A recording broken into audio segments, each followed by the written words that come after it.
Jhansi, Jijabai have kept this glorious tradition alive. The Hindu Women's Network strives to achieve its mission with the three-pronged approach of Shakti, empowerment, sadhana through samskaras, and seva, service to society. Our vision is to form a dynamic and vibrant national network of Hindu women living in America to foster communication and collaboration locally and nationally in the service of the society by sharing their skills, talents, and age-old wisdom. The Hindu Women's Network was started with the objective to keep this flame alive, to re-educate the present society about where we come from, our traditions, our values, and aspire to reach those heights again. Hindu Women's Network was started in 2012 as an initiative of VHP of America. The first conference was held in Staten Island, New York on June 24, 2012.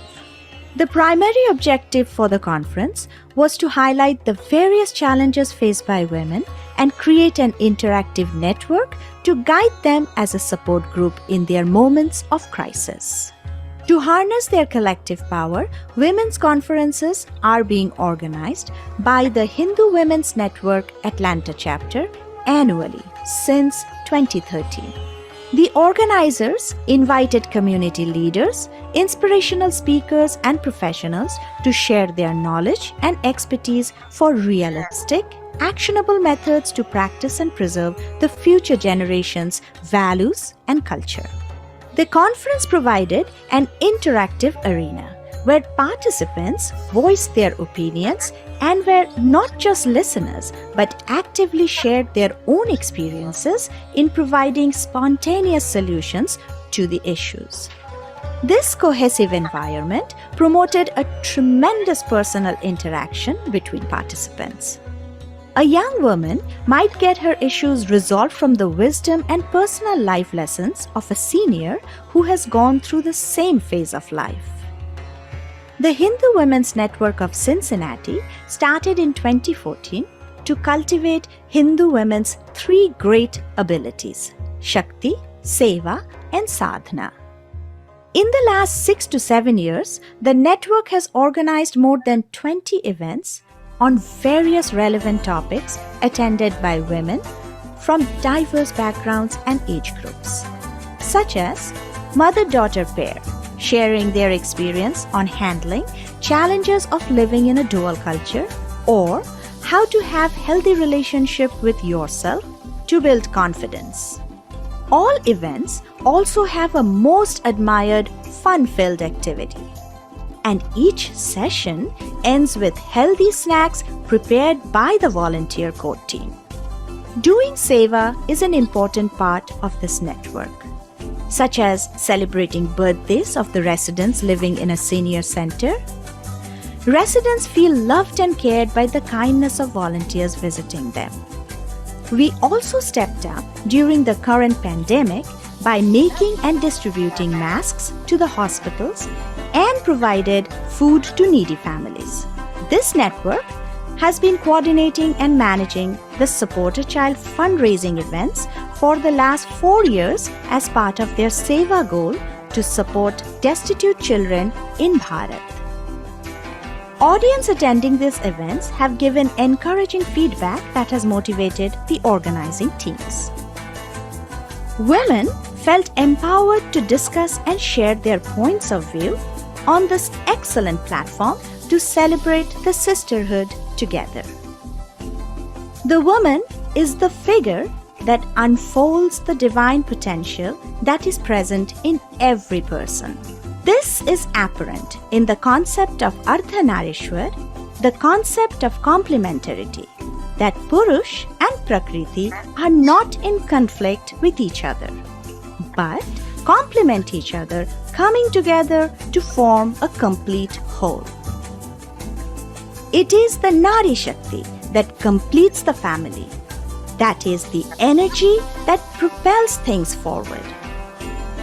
The Hindu Women's Network seeks to inspire every woman to achieve this ideal, to strengthen her own family and society, to achieve harmony through emotional, spiritual, and financial well-being.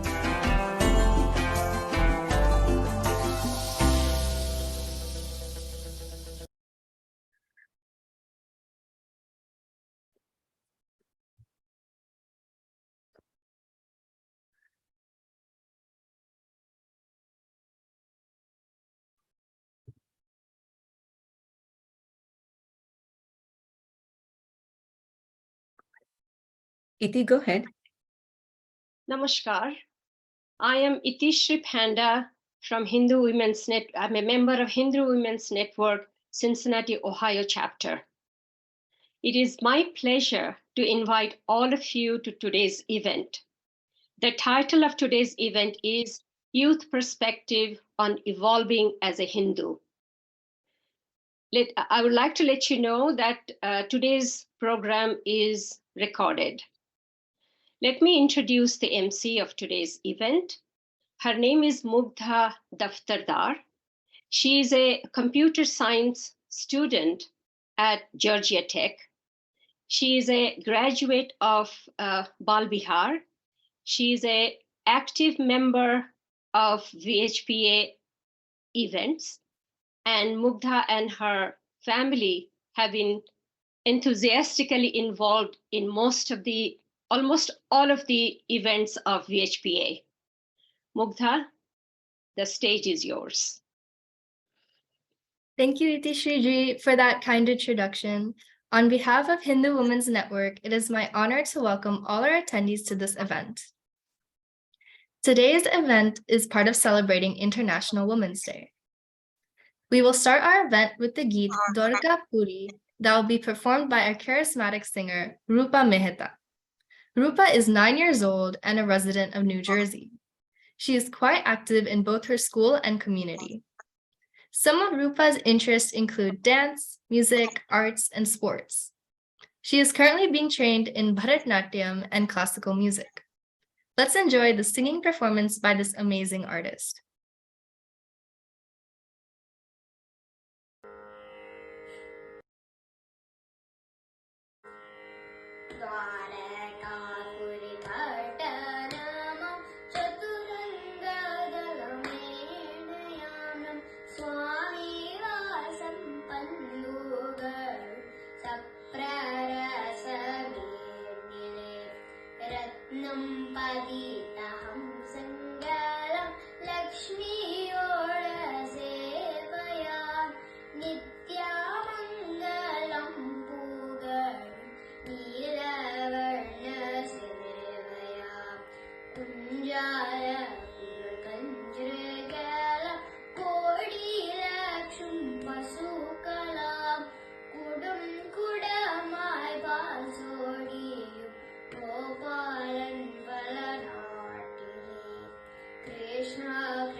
Thank you, Rupa, for such an inspirational song.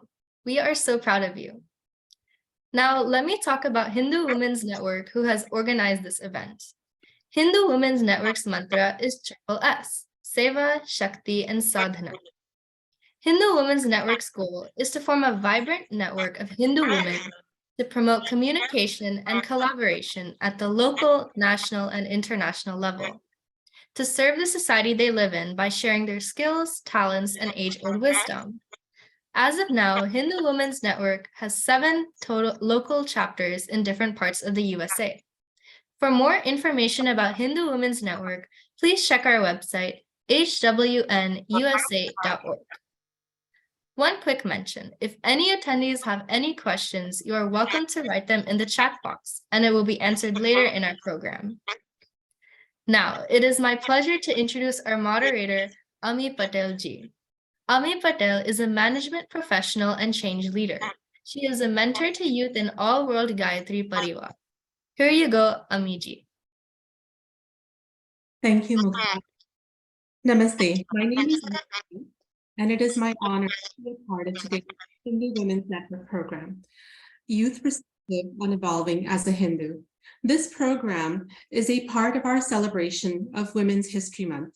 Today's youth are presented with many issues: peer pressure, social media, and mental health issues, to name a few. Add to this the dichotomy of a dual culture society, and it is safe to say that today's youth and the world is challenged from growing up in this Western society. We will hear from young adults that range from high school to college to postgraduate. Each woman has a unique perspective and experiences that they're graciously sharing with us today. Let us take this unique opportunity to hear what they have to say. I would like to start this segment by introducing the program with our keynote speaker, Pushpita Prasad. Pushpita Prasad is a storyteller and communications professional with a background in working with media, technology, content, and history. She researches, publishes articles, and educates about topics related to India, Hinduism, its festivals and traditions, decolonization, media representation, and human rights. Pushpita is on the board of CONA, Coalition of Hindus of North America, and believes in the power of grassroots advocacy, activism, and dialogue to drive change and understanding. Pushpita ji. Thank you. Namaste, everybody. What a wonderful introduction and what a wonderful opening ceremony. I am really, really excited to be here. And you know, it's only fitting that we are meeting in March, a month that the modern world has dedicated to honoring women. But for us Hindus, one day is never enough, since Shakti is the bedrock of Sanatan Dharma. And later this week, our entire community will be coming together to celebrate the divine feminine in Chaitra Navratri. In an era where women's empowerment has become a hotly discussed topic, it makes me very proud to come from a tradition that has always led by example, ensuring that women are represented in the highest of leadership spaces, starting with the divine. So I'm really honored to be here today among such inspiring dharmics. My sincere thanks to the Hindu Women's Network for the amazing work they do and the youth leaders who are speaking later today. So Hinduism has always defied labels, and it is this very complexity that has meant that our dharma is subject to much ignorance, ridicule, and hate in the Western world, which is totally built on a binary on a binary framework. So while this is something that generations of Hindus have struggled with, the push towards a flattened, simplified, and hegemonistic world is accelerating in an era that is driven by increasing automation and technologies like AI. So I do have one quick slide to show here, if you guys are able to share. But given the theme of today's event, which was innovation and technology, I wanted to take a quick minute to say that, you know, these are super exciting times. And certainly I can't imagine a world without Zoom or my smartphone. But new technologies also mean new channels for misunderstanding and bias. And, you know, as an example, I wanted to bring up ChatGPT, which took the world by storm in December of 2022. It was the talk of town. Everyone was excited at, you know, how this thing was going to revolutionize everything from college apps to, you know, white collar jobs. But as a Hindu advocacy group, Kohana had a different focus, and we wanted to test ChatGPT for bias against Hinduism. And we were sad but not surprised to see that, you know, barely a month into its launch, ChatGPT already had different standards for how it answered questions regarding Hinduism versus the bigger Abrahamic faiths. I hope you guys can all see the screen where we show the answer, when we asked it about making jokes on Hindu deities, and it gave lots of answers on that. But when we asked for jokes on other religious figures, it gave us a lecture on being respectful. Now, that's kind of the bias we're talking about, because while Hindus have always been open and embracing of new technologies, I think it's very important to ask for equal treatment. So we can stop sharing the slide. And I think this sort of goes to the problem. We can share the slides later. We don't need them right now.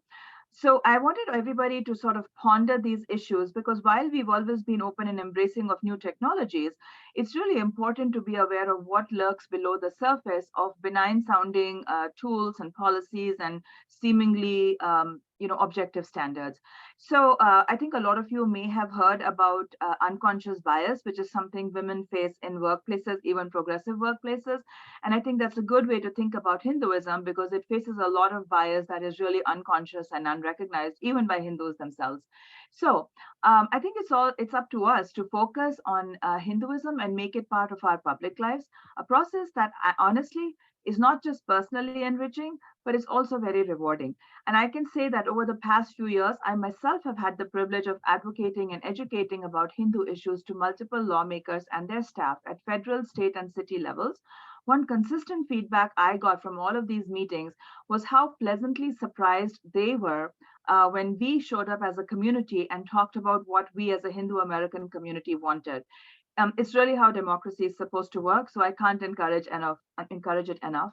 I come from a journalism and communications background, as Amiji pointed out. And in my business, there is an old adage that if you don't have a seat at the table, you're on the menu. And unfortunately, that is where the Hindu community finds itself today, on the menu. So much of our story, our traditions, and our percepts are being defined by outsiders who actually now enforce their views on us on what it means to be a Hindu, what it means to live as a Hindu, whether it's yoga, Ayurveda, Holi, Diwali, or what caste means to Hindus, as recent laws in Seattle and various university policies have shown. I mean, I will just say it up front, our public spaces are becoming more Hindu-phobic. Are you surprised to hear me say this? The vast majority in our community are indeed taken back. And why not, when every day seems to bring news of a new CEO with a Hindu name and an Indian background taking over yet another leading CEO. You might wonder, how can Hindu phobia be such an issue when our community has such high levels of education and income? Well, all of that is true, but I don't think we can be blind to the deep undercurrent of Hindu phobia that flows around us. And I want to share a few slides, Ami, if you can share, that kind of illustrate the problem. So especially, can we get the slides up? So it's especially bad in academia, and I wanted to emphasize that because most of you are, at various stages of your student career, and it should be aware. So I wanted to, and many of us think that, if we are not political, if we are not activist, or we are not out there making a scene, why should anybody bother about what we are doing? And I wanted to share this example of this young Hindu American lady, a student of the STEM field, like many of you, and somebody who had landed an internship at NASA, was going about minding her own business. And at some point, her employer asked her to send a picture of herself. Many times employer asks you for pictures. And they put together a tweet about the diverse interns at work at their company and send it out as a reminder to internship applications. Super innocuous, but something as simple as this attracted the attention of Professor Ashok Swain, who works at the ironically named Department of Peace and Conflict Research at a Swedish university. And this guy was really triggered by this image of this young woman. If you click onto the next, if you just click through, you'll see what I'm talking through. So if you can just click and one more click. So he retweeted the NASA tweet, basically getting very triggered by what this girl was looking like. Can you just press the click button, please? And then you see that this girl was subjected to a 48-hour barrage of all kinds of online hate. So the person, if you're the person driving this, yeah, thank you. And the next one, please. What I show here is a sampling of tweets that she got for the next 48 hours, accusing her of caste apartheid, being incompetent, crashing NASA satellites, being a Modi apologist, being a Hindutva apologist, like then you name it, and she was called those names. So I think that was just evidence of the undercurrent of Hindu phobia I was talking about, and she triggered it without even meaning to or realizing that she would, simply by existing. And if you look at the next slide, it's regarding a couple of incidents that happened in California, again, home to one of the largest Hindu populations, one of the most successful Hindu populations.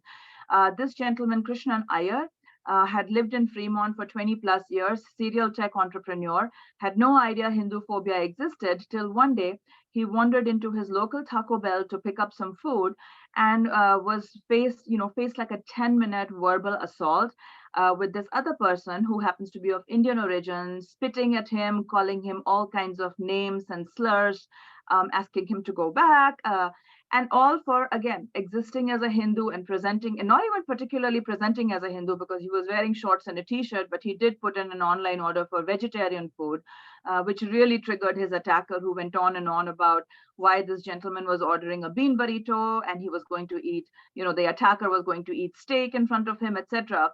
So Krishnan was in complete shock and trauma after that happened. But he's not an isolated incident. If you look at the other tweet I'm sharing there, that comes from a lady who ironically markets herself as a diversity and inclusion consultant and is followed by big names like, Nancy Pelosi's office and the California Democratic Party, yet an online spat with a Hindu venture capitalist on taxes.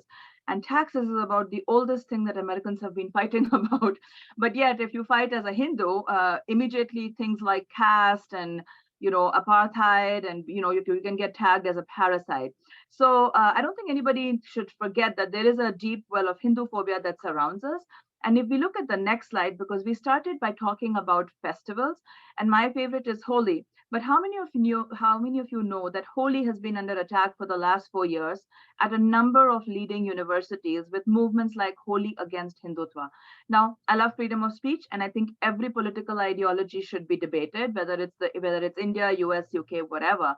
But I do have a problem when my festivals, which are like thousands of years old and predate any modernism, get dragged into a political debate.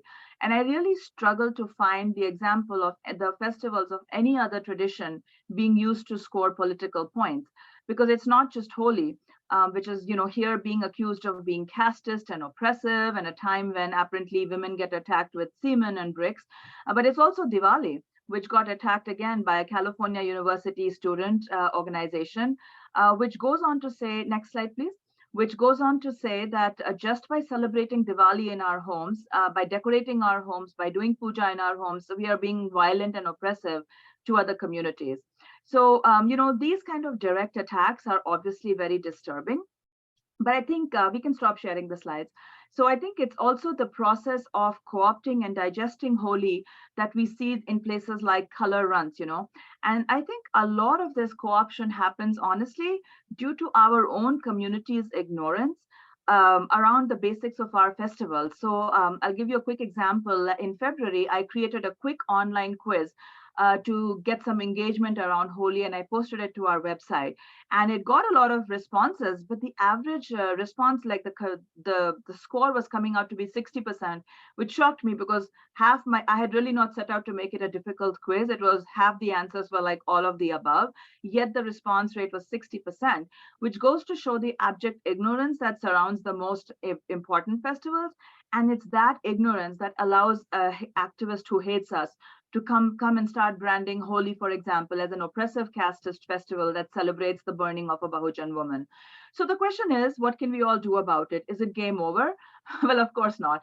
And as Bhakts of Saraswati, we know that knowledge is power, and getting active and getting engaged is about as American as apple pie. So as part of my work with Hindu Parents Network and Kona, I've heard from folks with kids as young as 5th and 6th grade all the way through college, who were made to participate in a number of openly Hindu-phobic class exercises. And what did they do? In almost each of these cases, the folks who contacted us, the difference was their being willing to speak up and pursue the matter within the communities that they were part of. And it was sort of a winning combination where you have a brave student or an individual and a national organization like HWN or KONA, which allows for long-term and institutional change that can make a difference. Now, there's no miracle fix, but honestly, there is no alternative to getting educated, aware, and speaking up. Because we're all here today as inheritors of the oldest surviving civilization and the only mainstream faith outside of the Abrahamic paradigm that is still of sizable size. So we take great pride, I think all of us take great pride in the unbroken threads of history that bind us together with our ancestors. But I think we need to realize that those ties are unbroken precisely because our ancestors put a lot of effort and put a lot of sweat and labor in building and nurturing and protecting an ecosystem that supported and nourished us today with the right mix of values and freedom of choice. So the last couple of slides, and I'm going to be ending then, if you want to share the slides, is why should we even care, right? Why is Hinduism worth protecting? Can you share the slides? So when I look at issues that are facing the modern world today, we look at a lot of things that are probably familiar to you, whether it's women's rights and representation, diversity and inclusion, global warming, holistic living, etc. And when you start to see these issues, you immediately start to see why Hinduism is so relevant, even critical. Just the next slide, please. To modern day issues and why we need to advocate for it. I mean, I think all of you see the connection right there. I'm not going to belabor it. I don't have time. We already talked about the space we make for women. We talked about our openness to gender fluidity, which the West has just started opening up to, with concepts like the Tritiya Prakriti and the safe and Ardhanarishwar and the safe spaces that we had always provided for kinnars in traditional society. When we look at the history of Bharat, we see how it accommodated a staggering amount of diversity that's almost unimaginable in any other place. So these are tried and tested templates to learn from. And these are tried and tested templates that we need to learn and amplify. So I'll close with the last slide, which features a popular African proverb that basically says, until the lion learns to tell his side of the story, the tail of the hunt will always glorify the hunter. So it's time to stop being the hunted. Let's embrace our story. Let's take control of it. Let's educate ourselves.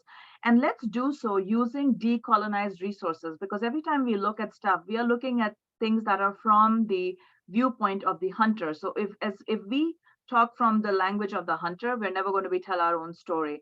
So I've listed a few resources and a few organizations where you can kind of find your platform, find your tribe, as they say, and go out and make a difference. Dharmo Rakshiti Rakshitaha. Namaskar, and thank you for having me. Thank you so much, Pushpita ji. That was really wonderful. First of all, you started by telling us how we're going to be celebrating the divine this week, later this week, and led us into highlighting the many challenges and misunderstandings that are representing us in society today. You also shared some examples around the ChatGPT bias that, that was a really great example. So thank you very much for bringing that to the forefront, and how to make Hindu way of life as a part of our public life. You also spoke about some Hindu phobia examples, and especially the one for NASA intern. That really stuck out to me personally, so thank you for that. And you brought to light even the attacks of Holi at the universities, which is not something that everyone may be aware of, especially the ones who are not going to university. What can we do about this? Well, you spoke about leaning into knowledge is power, and protecting our ecosystem with values and the freedom of choice, which really is the crux of Hindu Dharma, is to provide that choice to everyone as well in the way that they want to live. Why we need to protect Hinduism was also really well established by yourself. Thank you. Women's rights and representation, diversity and inclusion, holistic living, and material success was all brought together in culmination by you. And through which, how do we make a difference? Getting educated, aware, and speaking up using decolonized resources. So thank you so much for that. It is absolutely a pleasure to have you. And we'll move on to our next segment, which is a panel of Hindu women, each living with Hindu values in their own way. So we'll start off by introducing our panelists. The first one is Ananya Sharma. Ananya Sharma is currently a sophomore at Needham High School in Massachusetts. She is one of the captains of her school's speech and debate team, as well as a member of few other clubs. Outside of school, she has been learning Bharatanatyam for past 10 years, and she likes to read and play tennis in her free time. Our next panelist is Vinaya Shivakumar. Vinaya Shivakumar is a senior at Ursuline Academy in Cincinnati, Ohio. She has deeply connected with her Hindu and Indian identity after studying in Coimbatore, India for 3 years. In her 10th grade, she started a nonprofit called Atharva, focusing on bridging the gap between Indian culture and Indian American youth. Atharva has reached over 600 people with its 2 projects, ABCD Hindi, teaching Hindi to Indian American youth, and Ecodharma, focusing on soil conservation and environmental preservation using ancient Indic methods. The next panelist is Charu Chaturvedi. Charu Chaturvedi grew up in Florida and now is a 3rd-year mechanical engineering and robotics student at Georgia Tech in Atlanta.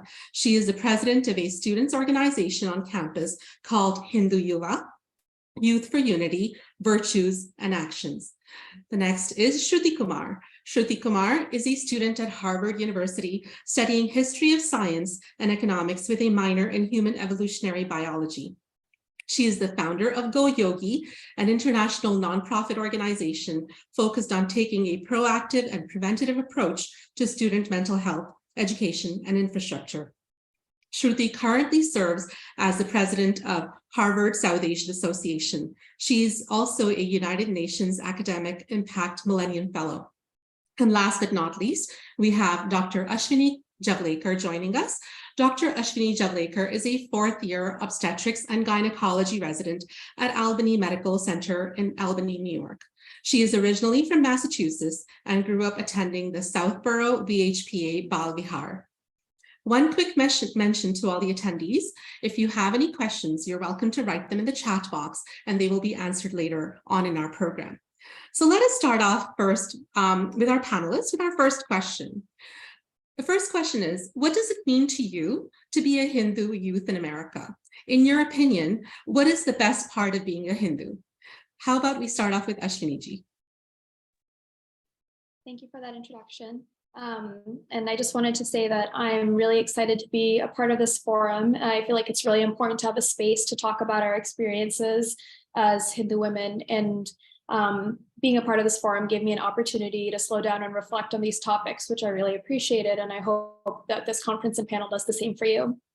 But to me, being a Hindu youth in America means being someone who identifies as Hindu and upholds Hindu values.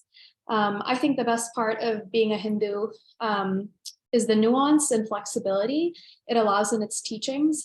I feel the world we live in is too complex to be reduced to absolutes. And so I really appreciate that there's no one right way to be Hindu. And for that reason, I feel very free in my practice of Hinduism. I also appreciate that there's an inherent logic in Hindu tradition that seems consistent when it's compared against kind of our modern scientific knowledge. One of my favorite examples of how I think Hinduism addresses the complexity of life in the world is in the concept of Brahman as the absolute energy or consciousness of the universe that we can't fully understand or know as human beings. And I think Brahman is a really beautiful and refined concept. The idea lends itself to the qualities of openness, equalness, humility, and I think those are all very intrinsic to Hinduism and Hindu practice. So for example, the view that God resides in all living things, or that the truth is one, but the paths are many, which reflects that there's many valid forms of worship that can lead to enlightenment, I think really speak to Hinduism's kind of egalitarian nature. So again, I think that my favorite part of Hinduism and being a Hindu is that I think it makes sense of and makes sense in a nuanced world. Thank you so much, Ashwini ji. Let us ask Charu, what do you think, Charu? But also tell us, why you're here and what's exciting you to be here today before you get into what it does mean for you to be a Hindu. Sure. Yeah. So I'm Charu, as you mentioned, and I'm super excited to also be here. I'm very excited to be amongst so many other Hindu women and Hindu youth. So I'm super excited about I grew up in Florida, as you had mentioned, and I'm studying at Georgia Tech, and I'm the president of Hindu Yuva, which is a student organization on campus. And it has over 60 chapters across North America. And as part of the Georgia Tech chapter, we organize various events and celebrate Hindu festivals. We have meetings, workshops, we organize Sanskrit classes, and we're also having Vedanta study circle every week. So it's just like a all-encompassing way for Hindu students and non-Hindu students on campus to be able to interact with other people and learn more about Hinduism. So I guess I can like now bring that into being a Hindu youth in America.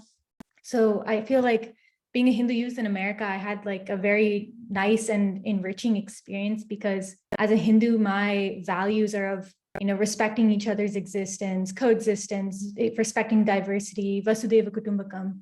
And being in America, I was surrounded by a multicultural society, people who are not Hindu, people of other faiths and races. So I feel like I was given that opportunity to be able to practice my Hindu values while living in the society that I am in. And because the society was multicultural, I feel like I was also given more of a motivation or a push to be able to preserve my Hindu values and to practice them, since I felt it was more like a responsibility for me, given that the people around me are not Hindu, the society around me is not Hindu. So it was up to me to be able to maintain my values and share them with one another.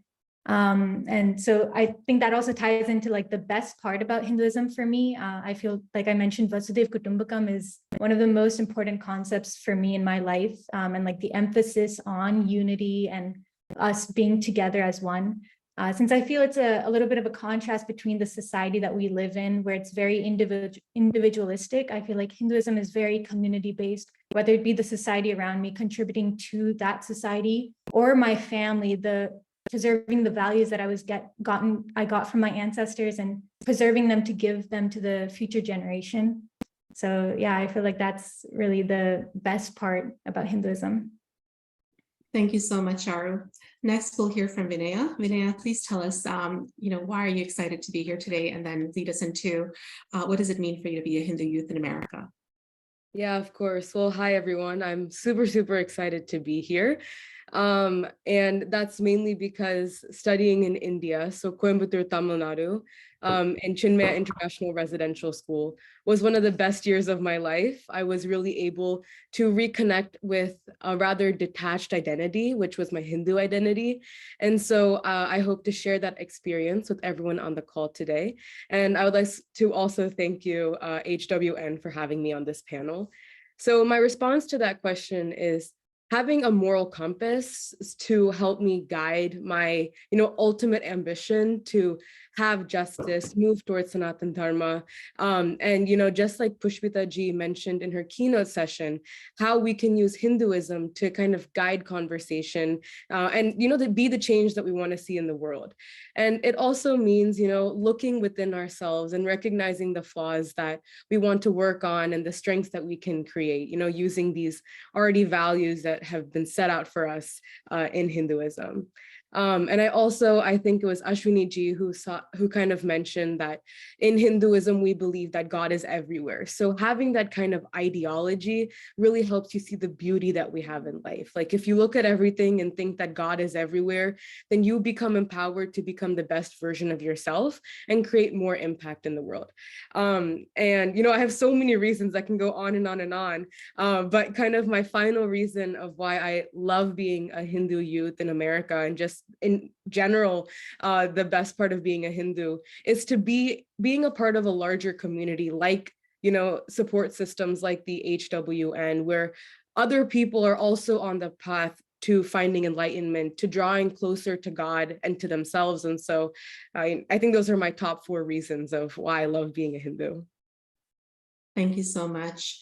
And now let's hear from Vinaya. Vinaya, if you can tell us a little bit about your excitement today and what it has been to be a Hindu for you.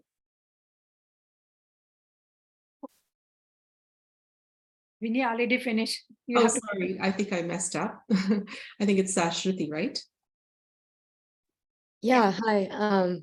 Yes, thank you so much for having me. I'm also, like the other panelists here, very excited to be chatting today about kind of what it means to be a Hindu today in the modern world. I think like it's really important that we have a space like this. I think there's a lot of kind of important conference-like spaces or, event spaces for many other identities, but I personally have never, been able to explore this part of my identity in a very formal manner or in a conference type setting. And I think that legitimacy, which is granted through this kind of academic setting, is something that's really important, something that I also study in my academics here at Harvard through the history of science. And that actually ties into what it means to be a Hindu for me. And I actually see Hinduism itself as not a very institutionalized religion. I think it's very individual in our explorations of spirituality and of a moral compass and truth and what it means to walk through this world. It becomes more about you and your journey with connecting with God and how you choose to do that. In my studies, but also in my personal life, I've kind of reframed to view Hinduism a little bit more as a science than as a religion, a science of how to take care of your body, your mind, and your soul.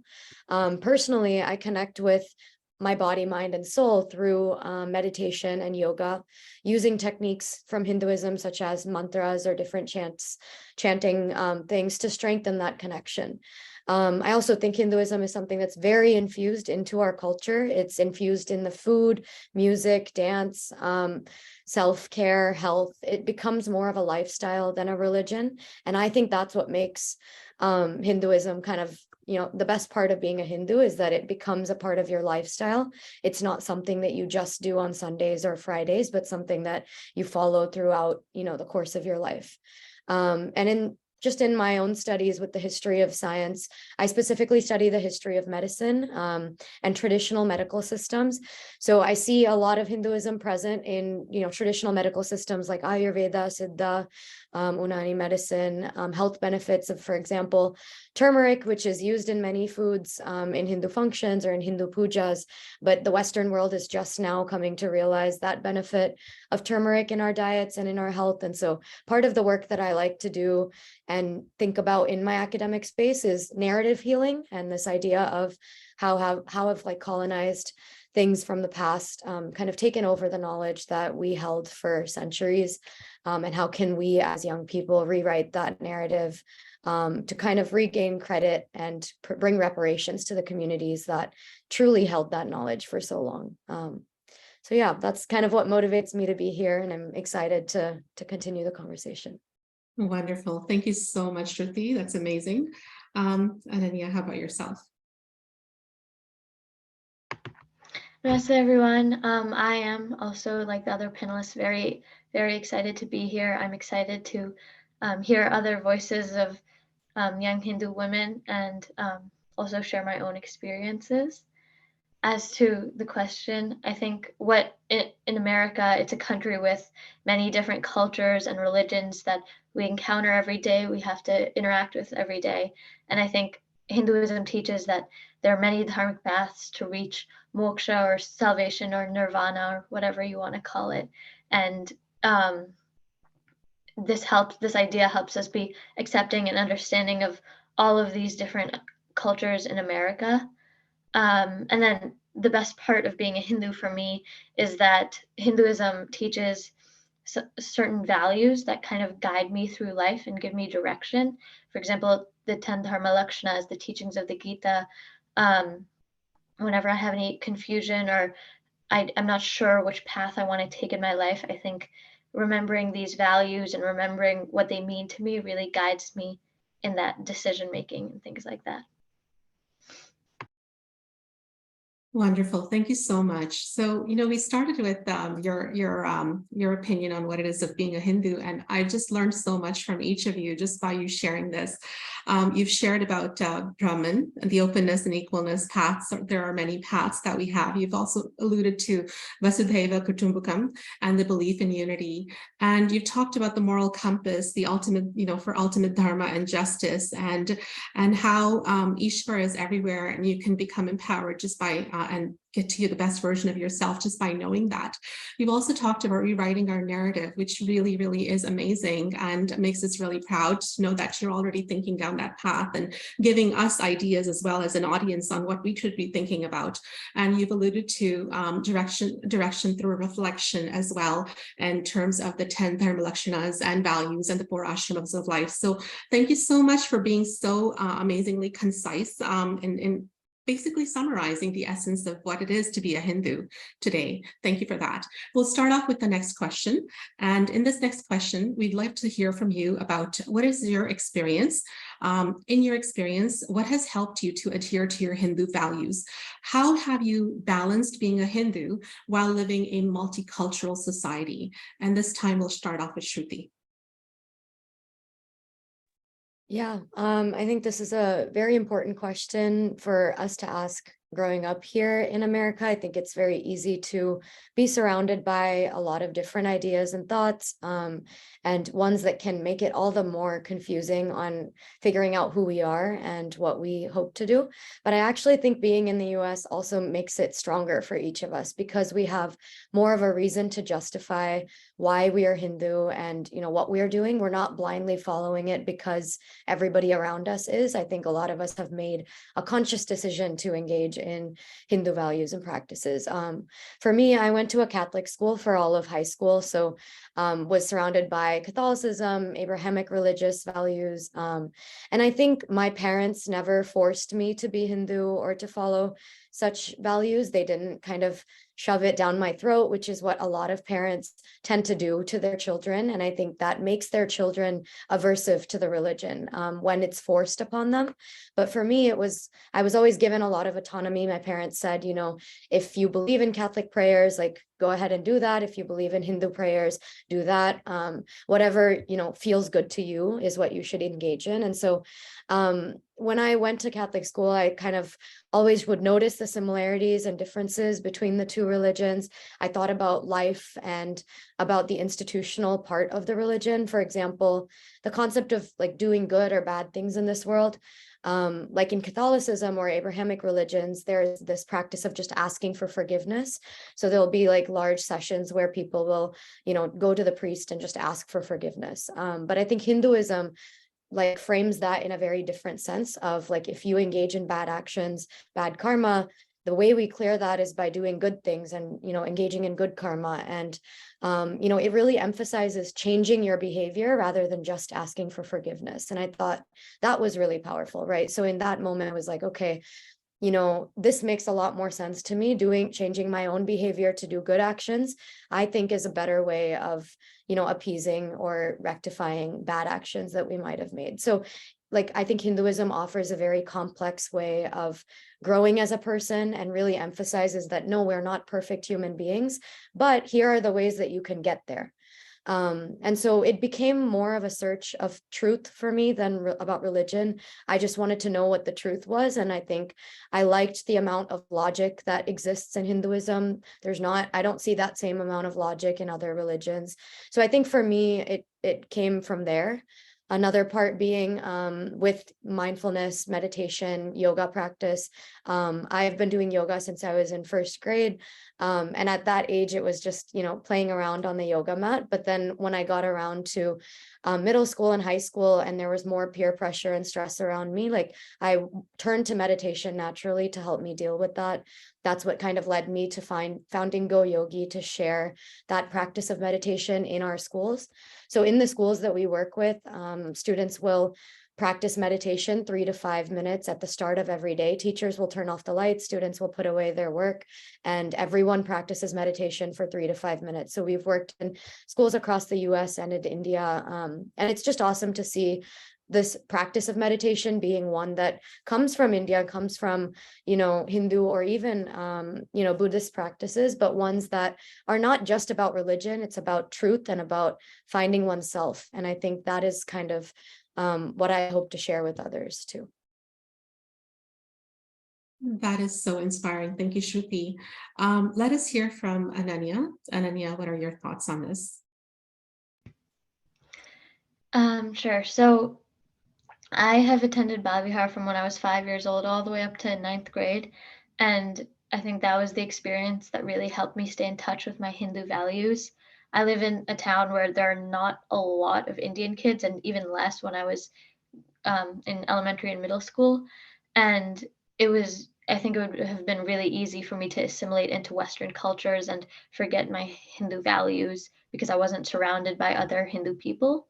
But through Bal Vihar every Sunday, I was able to be in a space where everyone was like me and everyone had a shared set of values and culture. Um, so that was really helpful for me. Also going to the mandir once every few weeks, doing puja with my mom, and all of our, Hindu festivals, Lodi, Holi, Diwali, these all were able to remind me of my background and my values and help me stay in touch with my culture despite being in an environment where I couldn't always do that.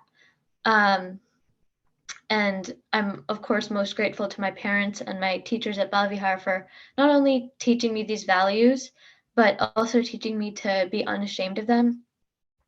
Kids at school, especially when you're younger in middle school and high school, they ask, lots of questions. They ask like, oh, like, do you like worship cows? Or when you put like oil in your hair to keep it good, they ask like, why is your hair so greasy? Or like they'll ask like, what's that red dot on your forehead? They ask a lot of questions, and it's from a place of questioning and not a place of ignorance usually, but it can be very difficult, especially when you don't know the answers to those questions. And so I was very lucky that I did, and because I was raised in a household where I was taught those things.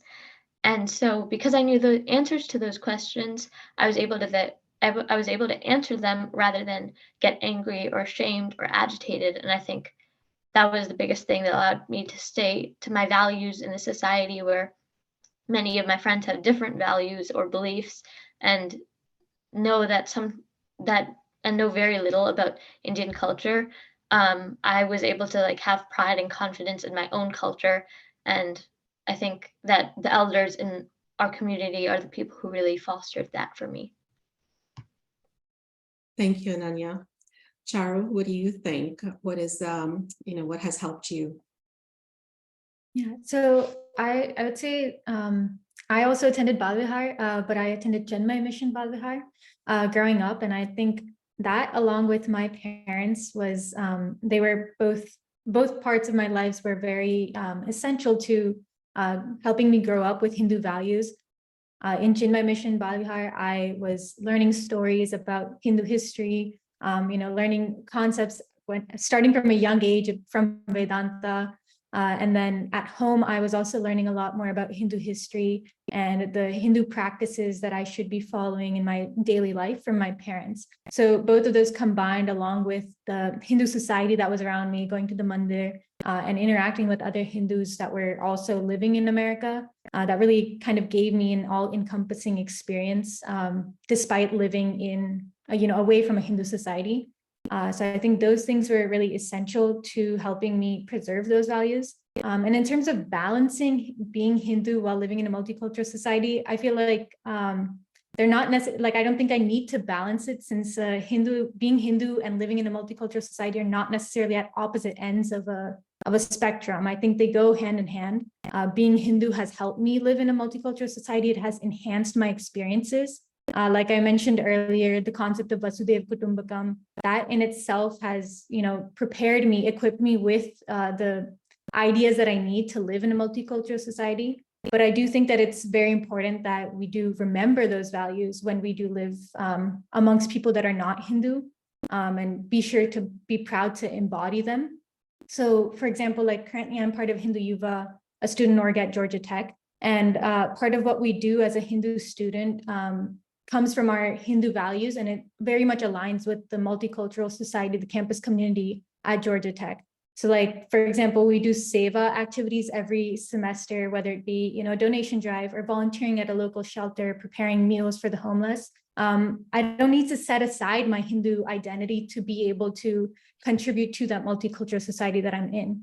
Those Hindu values like selfless service, seva, is what's amplifying my motivation to be contributing to that multicultural society I'm in. So yeah, that's how I feel like balance comes kind of from embodying those Hindu values, but then those Hindu values end up enhancing our experience in the multicultural society. Well said, Charu. Vinaya, what about your thoughts? Yeah, so I think that my experiences, I've seen both sides of the coin. I've been completely detached from my identity as a Hindu in like middle school. And then after I moved to India, I began to use spirituality to guide every single move. And when I say detached, I was still remotely connected to my Hindu identity. Like I went to, Sunday classes at the Sai Baba temple, but there was really no connection. Like Ananya ji said, I kind of assimilated into the accepted culture or the progressive culture. But studying in India made me realize how much being a Hindu makes me at peace, right? It creates a sense of serenity in knowing that you're doing the right thing, using that moral compass to guide your actions. After moving to India, I became I feel like my whole life changed, right? Like before board exams, I remember I used to chant Meda Suktam, I used to pray to Saraswati, Hanuman to give me the answers for my exams. But now I see that I turn to Hinduism for everything, like for the good emotions, for the bad emotions, for the in-between emotions. And I learned that Hinduism is so progressive. It's not just because that, has been a thing for so long doesn't mean that it's not progressive. Like Shruti ji said, turmeric and its health benefits are just being realized now when it's been going on for so long.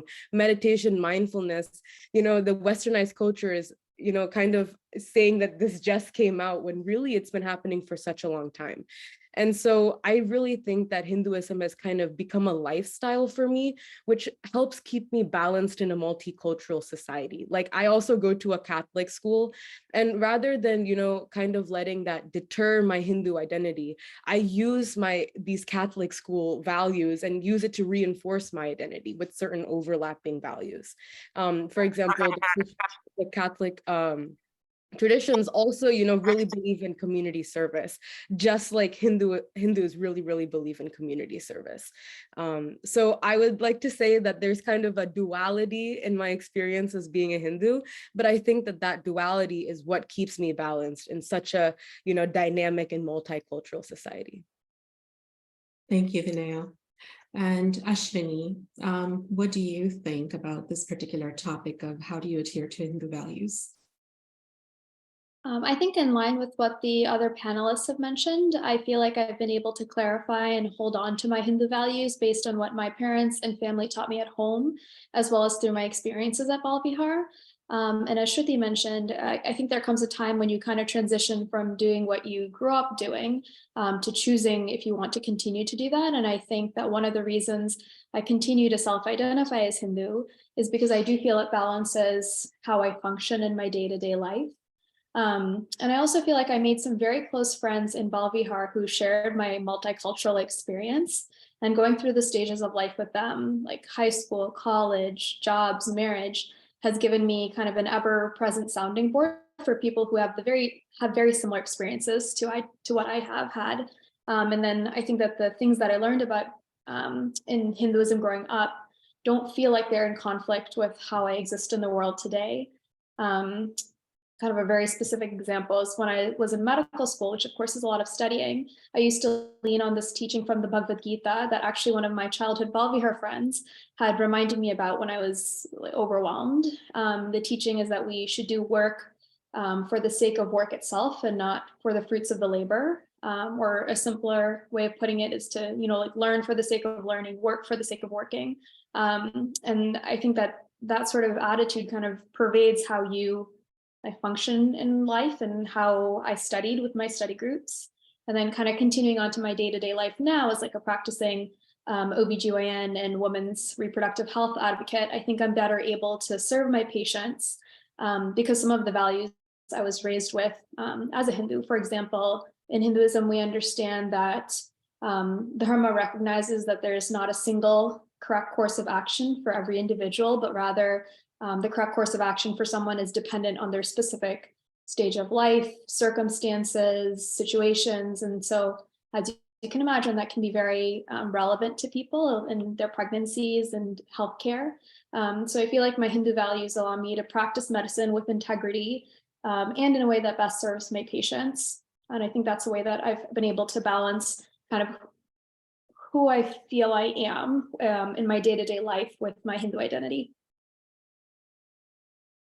Thank you so much. I'm just going to summarize like some of the key takeaways here that we're hearing from you. Shruti, you talked about comparing your Catholic religion experience with Hinduism and how we clear karma. That was really great, because it is about clearing karma and changing the behavior instead of only asking for forgiveness. That really, I think, is a great takeaway of comparative religious studies as well. Not to say that one religion is good or bad, it's just to say that these are the differences, and here's how we can lean into some of our own learnings, and some of those things can carry on into our lives. And you like the amount of logic that Hinduism presents, and so do I actually. I love the logic behind it, because it does help you to scientifically reason as well. And then you shared specifically about the pride and confidence that you also got inculcated because of the Bali Bihar experience you had. But what really stuck with me was that you started to approach things by answering questions rather than getting angry or ashamed or agitated. And that was because you had the answers. You were in an environment that inculcated those responses to those questions, and you were not stuck with, I don't know. So I think that's something of a takeaway for the whole community at large, that the more we answer questions, the more we're able to answer questions, the more equipped we're making the next generation and able to address these questions of curiosity that may be coming from other people. Charu, you alluded to, not necessarily balancing, but that it goes in as a hand-in-hand experience. It enhances your experience of being a Hindu. You don't really have to figure out balancing it, that you're applying these values in your everyday life. And it's not much more of a balancing act as much as it has just become a way of life through seva for you. So that was what I took away from this. And Vinaya, I love the fact that you said our Dharma is so progressive. It absolutely is. And it is so inclusive of everyone. And it is not just a religion that you do on Sundays. It's a way of life that is applicable in any situation. You pull up, Ashwini, you spoke about the Gita, and it's true. You pull up any page of the Gita at any moment in time, and it is absolutely relevant that we should do work for the sake of work and not worry about the fruits of the labor. And with that, you carry that into your practice as you serve patients, and recognizing that there is not one method or one approach or no one absolute. There are multiple factors that affect every incidence, and that's how you're going to approach how you treat patients. So thank you for sharing your wisdom with all of us today and your experiences. The next question we have for you, which is also equally relevant in today's times, is what is the role do you play as an ambassador of Hindu Dharma? And we'll start this off with Charu. Sure. So as I mentioned before, I'm the president of a Georgia Tech student organization, Hindu Yuva. So Hindu Yuva, the Yuva stands for Youth for Unity, Virtues, and Action. So these principles guide our work and our motivation. And we serve as a platform to preserve, practice, promote, and protect Hindu Dharma on campus. So with these things in mind, like that's what shapes what we're doing, especially since college is a time when people are changing their opinions, shaping their opinions. Hindus may be going away from their culture, or maybe coming even closer since they're away from home. And non-Hindus are also shaping their opinions about other cultures, about Hinduism, and about Hindus in general. So providing a platform for Hindus to be able to come together, experience their culture, learn more about it, interact with other Hindus, and also create awareness around non-Hindus for Hinduism and to share what we stand for is mainly the work that we're doing on campus. So that's like what I've been doing since freshman year. I joined as a freshman during the pandemic, and that was, I just felt so connected with the people that I was working with, and I stuck with it. And I'm now the president of the chapter at Georgia Tech. So some of the things that we've done, like I mentioned, we have festivals around, we have celebrations around Hindu festivals and various meetings and activities. And I've really seen that impact that they have had on the campus community. For example, last year after Diwali, we organized a Srinivasa Kalyanam on campus. So we had the Hindu Temple of Atlanta actually come in with their panditjis and murtis and set up a proper puja on campus. And this was the first time that that had happened on campus, since the temples are pretty far away from our campus.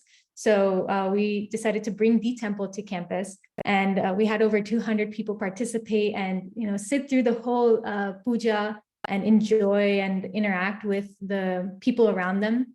And after then, we heard from so many other people, from international students, domestic students, that for the first time they felt a home away from home. They felt like they were with family, participating in a puja with their family, and it was like a very nice experience to see all these Hindus on campus come in and participate in such an activity.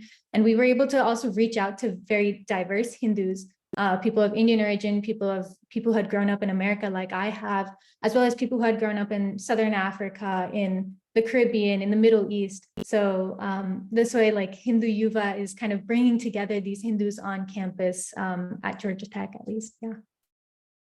That's fabulous. Ashaniji, what are your thoughts? I think, kind of as I mentioned, while growing up, I was very involved with Bal Vihar, and to a lesser extent also HSS Shaka.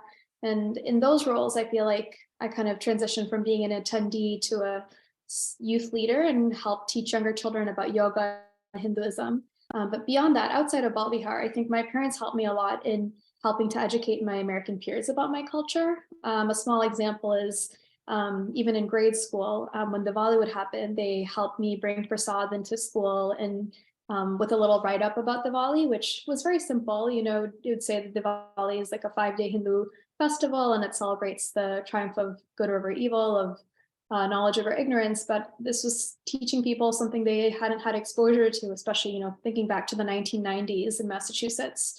And I think that it's like the small efforts like this that make a difference in bringing awareness to Hinduism, which we've been talking about, to the point where we have Hindu Heritage Day, recognized by local governments now, or a Diwali USPS postage stamp.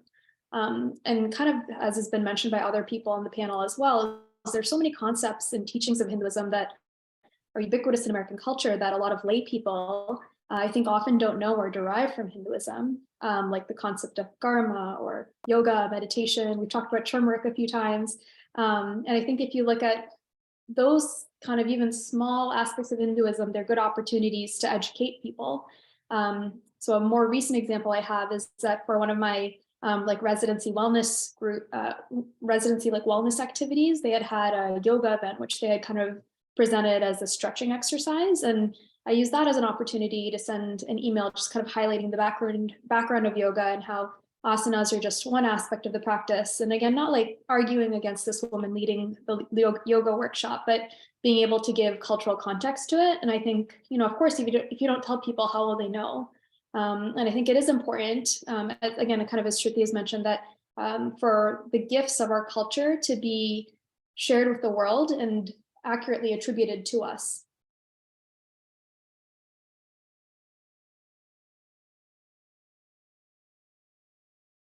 Next is Vinaya. So the role that I think I play as an ambassador of Hindu Dharma is definitely how I portray myself, but both only to myself, like how do I feel that I identify as, but also how I portray myself to my community. So it's kind of two answers in one. So the first answer is how I portray myself as a Hindu, and that's kind of following Hindu practices. For example, when I get up in the morning, one of the first things I'll do is light a lamp next to a Sai Baba, which is one of my favorite deities to pray to. It's listening to Hanuman Chalisa when I'm going to school. So these kind of things really help me align myself with Hinduism and practice those things where I find myself in a more calm and serenity, kind of experience, just as I felt when I studied in Coimbatore. And also it's how I portray myself to my community. So when we talk about Hinduism becoming a lifestyle, I believe that it means it's aligning yourself and your actions more and more with the values. And, my mom has been such a key like component of this process of how I align myself. And it's definitely a work in progress. I'm not the perfect Hindu. There are some times where I have to really sit and reflect of why am I doing this? Is this the value that I want to portray myself to the world? And so I believe, that we can kind of alleviate these bad things of ourselves with Hindu practices, for example, like seva, going to the temple, volunteering there.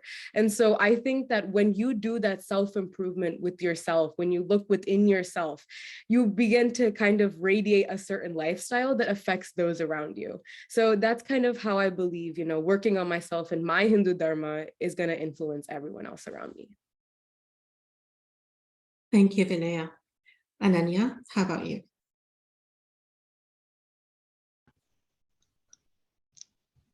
Yeah. So I think for me, it's a lot about sharing my culture with my friends who are always happy to learn more because, there are a lot of misconceptions about Hindu Dharma in America. And to remedy that on a smaller scale, I, talk to my friends, share with them what the truth is. Like recently, it was Holi, and many of my friends know what Holi is, but they don't necessarily understand the significance of Holi, the prevalence of good over evil and the stories behind it. And they were all very excited to learn, and they were very happy that I felt comfortable enough to share that with them, because they want to know. Everybody wants to know. And then I think also on a larger scale, it's about the education system. Reforming the education system kind of, because a lot of the teachers who are teaching Hinduism aren't actually Hindus, and so they're getting their knowledge from textbooks that are very biased in a lot of ways, and they're the same textbooks that have been used for years and years and years. So a couple of years ago when I was in middle school, we had a unit on Hinduism, and there was a very big focus on the so-called caste system that Hindus believe in 4 castes, and there's no fluidity, and it goes in this order from highest to lowest, and all of these other incorrect things. And because I'm a Hindu and I knew that these aren't actually what we believe in, we have varnas, not castes, and they're not rigid. There's no higher, there's no lower, and honestly, it's not one of the core things about Hinduism at all. And so I did a lot of research, and I learned a lot about how this idea of the caste system came to be, and it was a big part of it was the British's colonization of America and how they wanted to standardize the society for the census and things like that. And I presented this research and my own experience with Hinduism to the head of the history department and the superintendent. And after a lot of conversations, we ended up kind of reworking the curriculum together. And I am obviously not the most knowledgeable person on Hinduism in our community. And so we directed them to other people in our community who might be able to help them from an education aspect more as well. And I went back last year to, see how it is, see if anything changed. And I was very happy with what I saw. The curriculum had been really beautifully reworked, and it was a lot more reflective of what Hinduism actually is. And I think starting with conversation kind of goes a long way in raising awareness about Hinduism and helping people understand what Hinduism is so that we're more accepting of each other and ourselves. Thank you. Thank you so much, Ananya. Shruti, how about yourself? Yeah, I think for me, kind of as an ambassador of Hindu Dharma, what that means to me is that not actually blindly accepting what is going on around us, but to question and seek the truth. And I think that's something that it is included within Hinduism, right? So one example being like, I remember when I was really little, started becoming vegetarian. So I just like didn't want to eat meat anymore around the age of 10 or 11. And my whole family eats meat and enjoys eating meat. So it's like not even like a family thing. But as I like got older, people would ask me like, oh, you're vegetarian because you're Hindu, or oh, because your family is. And I would actually answer no to both of those questions. Even today, I don't think I'm vegetarian because I'm Hindu or because my family is, but rather like I think through Hinduism, through meditation, was able to think about me, myself, the decision of like what I eat for my body and for the relationship with the earth and the environment around me.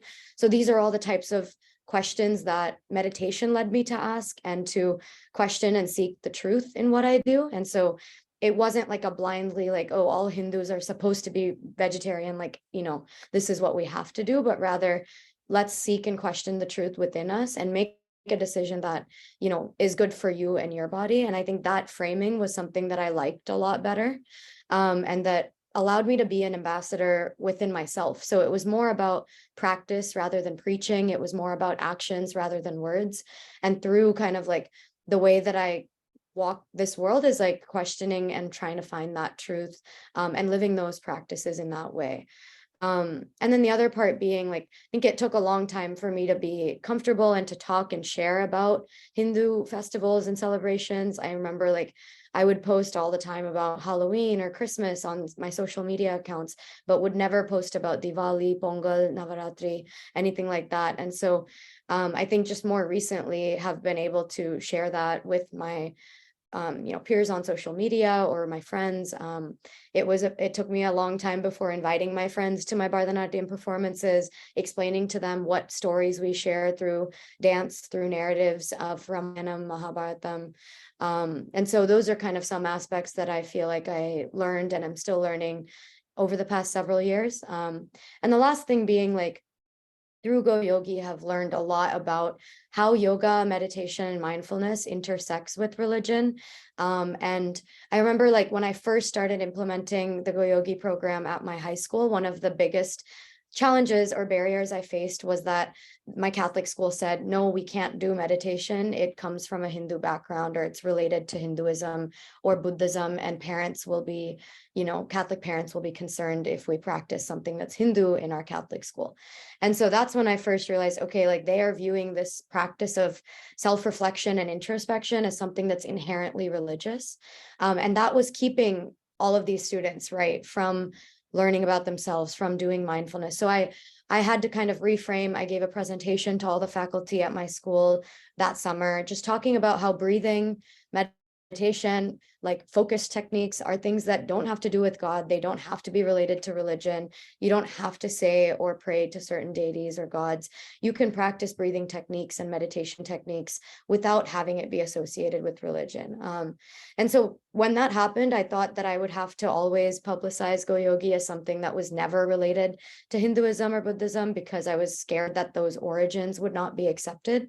But I think now I've reframed my thinking to be one of like, this comes from South Asian origin, is culturally sensitive, is contextually accurate, and that makes it more powerful than the rest of the wellness industry, the rest of the mindfulness industry, which like Ashwini ji mentioned, kind of extracts the physical aspect of yoga, extracts the like aromatherapy of like incense, stuff like that, rather than integrating it as a cultural practice and acknowledging the origins in our practice. And so that's something that like even the course of when I started Go Yogi in 2018 up until now has changed in the way that I think about yoga meditation as not something that needs to be marketed to the Western world in a certain way, but rather that is, you know, grounded in its South Asian roots, in its Hindu origins, and is better for it as a result of that. So, yeah.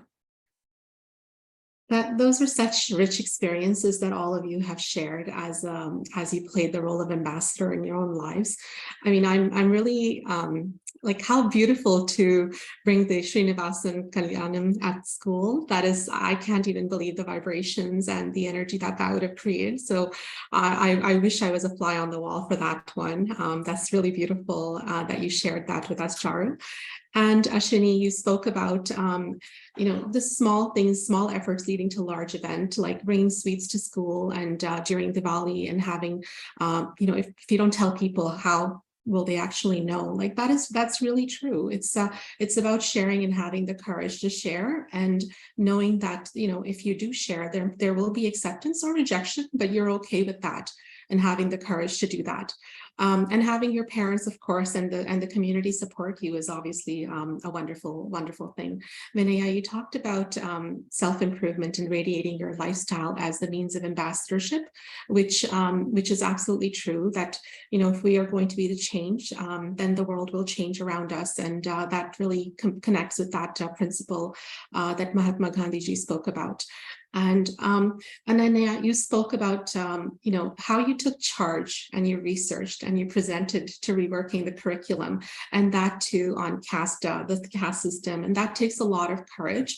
It's, you know, it's actions like those that become the ones that change the narrative. And Shruti, you definitely brought that home by taking courage to reframe the narrative as well, in terms of yoga and how the meditation was perceived in the Catholic school experience that you had. So thank you so much for sharing such rich examples that you've all led. We're learning much from you. We'll move on to our next question. It's, how will you teach your Hindu values to the next generation? And we'll start with Ashwini. So as someone who's recently married, this is something I've been thinking about a lot. My husband is non-Indian, and while I'm not sure he totally self-identifies as Hindu, he's kept a picture of Ganesh in his home for many years. We're long distance because of residency, but you know, he was so invested in our Hindu wedding ceremony that he's actually the one who made the wedding program that explained the steps and significance of the rituals. And, you know, I've always felt there was a lot of value in the Hindu way of life that I grew up in and continue to live. And growing up, I think I had very little concept of how I could maintain my Hindu identity and culture if I didn't marry someone who came from the same background. But personally, I found that in emphasizing its importance to me and teaching my now husband about Hinduism, be it the little things like you don't touch books with your feet, to bigger things like the significance of Saptapadi or what the meaning of Dharma is, have helped me find a life partner who not only appreciates my Hindu values, but also feels their joint values and is invested in sharing them with our next generation. And then, of course, in general, I think to teach Hindu values to the next generation means that you have to not only talk the talk, but to walk the walk also. So I think that, you know, for example, in addition to talking about the importance of education and performing seva, you know, it's essential to send kids to Bal Vihar and to music lessons and to have open discourse at home, and to, you know, give money to charity or to donate your time to others in whatever way that makes the most sense to you, whether it's an advocacy work or spending time at food banks or whatever it may be for you. So I think that that's also, you know, modeling behavior is really important. Thank you, Ashwini. Charu, what about you? Yeah, I'd love to add on to what Ashwini ji said about like modeling behavior. I think providing opportunities for Hindu children in America to have a place to connect with other Hindus is extremely important, since that's the way I feel I grew up, whether it be through Bal Vihar or Bala Gokulam or the various other groups that are intended for Hindu American youth. I think it's very important to be able to give these kids, these people growing up, role models for what they can hope to be like as they grow up, especially since satsang has a very large importance in Hinduism. It's seeing that you being around people like you, like-minded people, and good company is what's very important and definitive in shaping your actions and your character. So I think that's very important that the next generation gets that opportunity, that satsang, while living in America.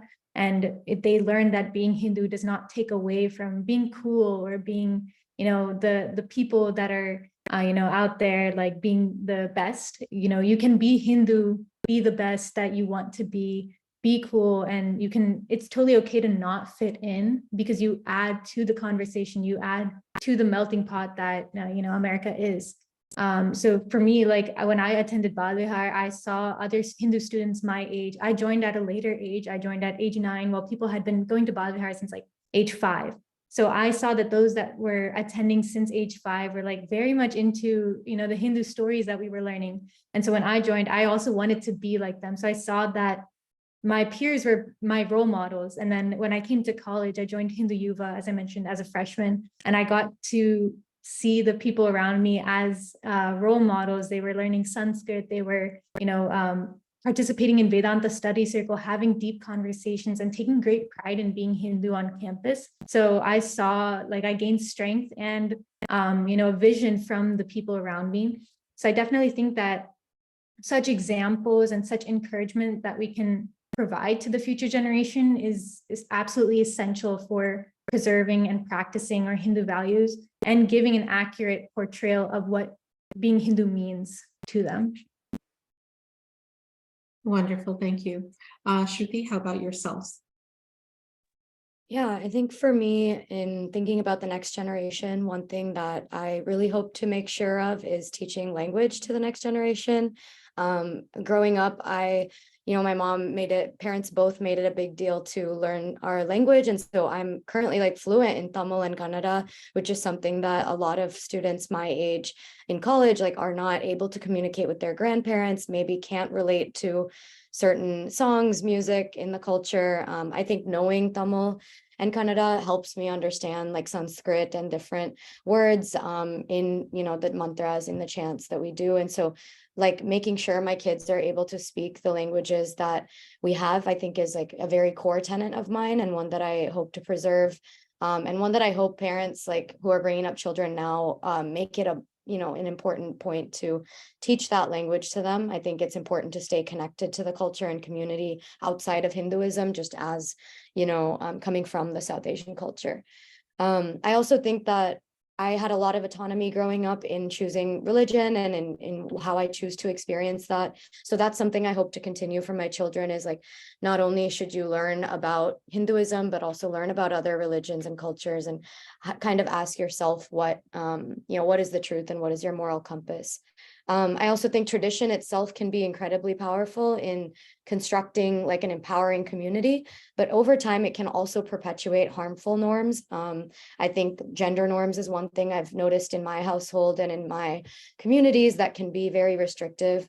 I don't think a Hindu woman is one that is just meant to be in the household or take care of the family. I think a Hindu woman should be able to identify her own needs and her own desires and advance her own spirituality as a leader in the community. I think women, especially Hindu women, are often expected to sacrifice their own well-being and their own health in order to take care of others and in order to do service for the community. But I think that framing needs to be reshifted. I think we should not be expected to just let everything go and take care of and do service for our communities, but rather it grants agency when we say that Hindu women should also do service to themselves, take care of themselves first, and then be able to help those around them. So that baseline expectation that just women are expected to care for everyone is not something that I love, that I often hear in circles. And so I think the reframing of, Hindu women also have the agency to take care of themselves first, kind of putting on your own oxygen mask before helping others. That's kind of what I think about. And Hindu women often don't have that grace period. We often have to sacrifice our health, sacrifice our careers, jobs in order to fulfill some norm or tradition. And so I want to teach my children to continue traditions, but rethink them first, think about their origins and whether they're still relevant to today's culture and today's environment. So yeah, that's, I think, the values that I hope to pass on to the next generation. Thank you, Shruti. Vinaya, how about yourself? So how we will teach, Hindu values to the next generation, in my opinion, is the ultimate question. How do we capture such a beautiful religion that basically documents beautifully from every phenomenon in our body to the world to the solar system? Everything is within Hinduism so organically and naturally. How do we preserve that, just like our ancestors did many, many years ago, to continue on to the next generation? So I've given this question a lot of thought, especially when I studied in India, and especially when my school woke me up at 5 o'clock to have spiritual class. So during spiritual class, we looked at ancient Vedic scriptures like the Bhagavad Gita, like the Vedas, and I don't know if it was a Brahma Murta or what it was, but I just became fascinated with how ancient texts like those are influencing how we live life today. But I also saw a lot of different discrepancies. Like, for example, some things that were written in the Vedas is not how Hinduism is being portrayed today. And so some of the ways, kind of the solutions that I thought of is how we can systemically change the system and how Hindu values are being taught, kind of leaving a legacy like the HWN is doing, like Kona is doing, and to leave that legacy for the future generations to carry on, to be like the torchbearers of Hinduism. And so the two ways that I've kind of done this, and it was also mentioned as my introduction, is Atharv and Girl Up CIRS, which wasn't mentioned in my introduction, but I think it also embodies the same line that I'm going to kind of talk about. So one of the biggest things that I saw when I read these ancient Indian texts is how, like I mentioned, Indian culture in those days and how it was supposed to be is not how it is today. The globalization and colonization of India has completely just dramatically changed how Hinduism is. And so that's why I created Atharv, which is preserving ancient Hindu ideologies and making sure that none of those ancient values are changed. So under Atharv, we have two initiatives. We have ABCD Hindi, which is helping Indian Americans learn their native language, their mother tongue, making sure that those mother tongues are not going extinct. So like Hindi, I'm Tamil, so learning Tamil, like Kannada. So all these different things. And also Eco Dharma. How can we use like these beautiful methods that India has provided for us, these ancient Indian methods? How do we use that to solve some of today's problems? So that's what Eco Dharma is using. How can we kind of battle climate change with something that's already been presented to us? Another thing that I saw is how women are being represented, and that's what Shruti ji also talked about. But in, Hinduism, the women are kind of treated as divine goddesses. But now in India, we can't say the same. It's almost like it's almost like women have been brought down and kind of degraded. So that's what Girl Up CIRS is about. It's kind of feminism, but not through a Western lens. It's through an Indian lens. How do we use Indian culture to empower women to kind of be those divine goddesses in society? So I definitely think to leave a legacy, to kind of create institutionalized change and structures to kind of carry forward these Hindu values. Thank you so much, Vinaya. Ananya, we'll close off with you. Thank you. So I think for me, the way that I want to carry Hinduism through future generations is, as many other people mentioned, through institutions like Bal Vihar, because that is what I think for me really helped me connect with my Hindu identity. And I already volunteer at the Bal Vihar that I attended when I was younger. I teach little kids from like 4 to 7 years old, and they're very excited to learn. Recently it's been on Zoom, and so you have to repeat ga kha ga 10 times for them to be able to repeat it back to you. But it's so worth the effort, because you can see how these kids are working very hard to stay connected to their culture. And I remember I was telling them a story about Krishnaji and his youthful mischievousness, and they loved it, and they loved learning these stories and listening, and learning about the different festivals that we have. And I think that is the most important thing. I think that's the crux of it, is getting the younger generations excited and passionate about Hindu Dharma and, proud of it, most importantly, so that they are willing to put in the effort in this multicultural society in the USA to stay connected to their roots in Hinduism. And I think that's a big part of why Hindu Dharma has continued on for so many years. I want to quickly emphasize what several other people said about making sure that we, reevaluate the way we see various things today in comparison to how Hindu Dharma teaches them. And I think in terms of future generations, we must teach them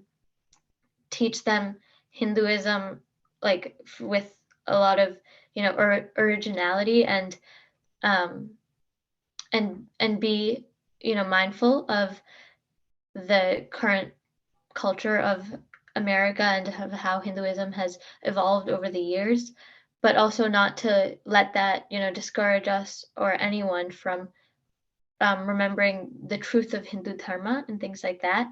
And I think the other way that I would like to encourage Hindu Dharma throughout generations is to emphasize why it is so important and how it helps how it helps you connect with yourself and understand yourself better, and it's important for your health, and it has a lot of benefits overall. And I think that all of these things will help the younger generation be very passionate and excited and want to be Hindu, which I think is far more important than forcing it on anyone.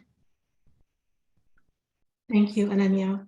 All of you have really shared some wonderful, wonderful examples of how you plan to teach the Hindu values to the next generation and how you're making that difference in your own unique way and thought processes, whether it is by walking the walk and not just talking the talk and modeling the behavior, or it is by the importance of emphasizing what satsang is and being in good company and making sure that it creates an opportunity for the next generation to have adequate role models, or whether it is about passing on the language and culture and laying forth the benefits and allowing autonomy to be there.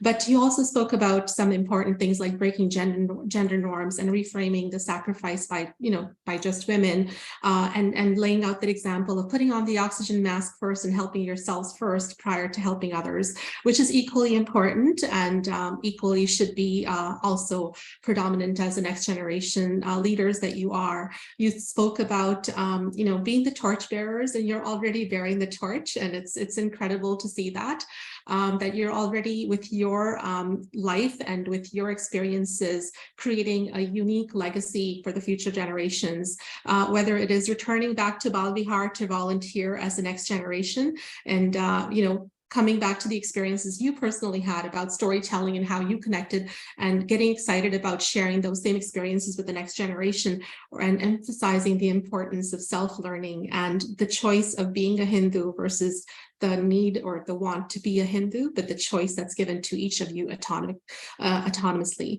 So thank you so much for such an enriching discussion and such a wonderful, wonderful insights that you've all shared. It is with deepest gratitude that we thank you for being amazing and on this relevant topic, being so open and courageous and comfortable to come out and share your unique experiences. Now let's start the Q&A session. Let me introduce Shobha Patelji, who's monitoring the chat box for questions and answers and comments. Shobha Patel is a member of the National Hindu Women's Network core team and Hindu Women Network local chapter of Cincinnati since their conception. Shobha Patelji will ask the questions next. Thank you. Hey, wow.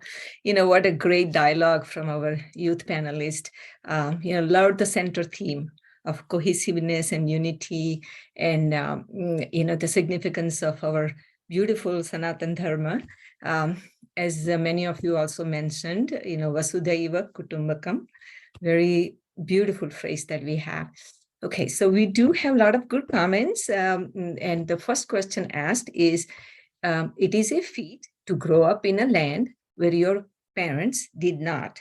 Keeping your identity as a Hindu is challenging enough, but to this add interracial marriage.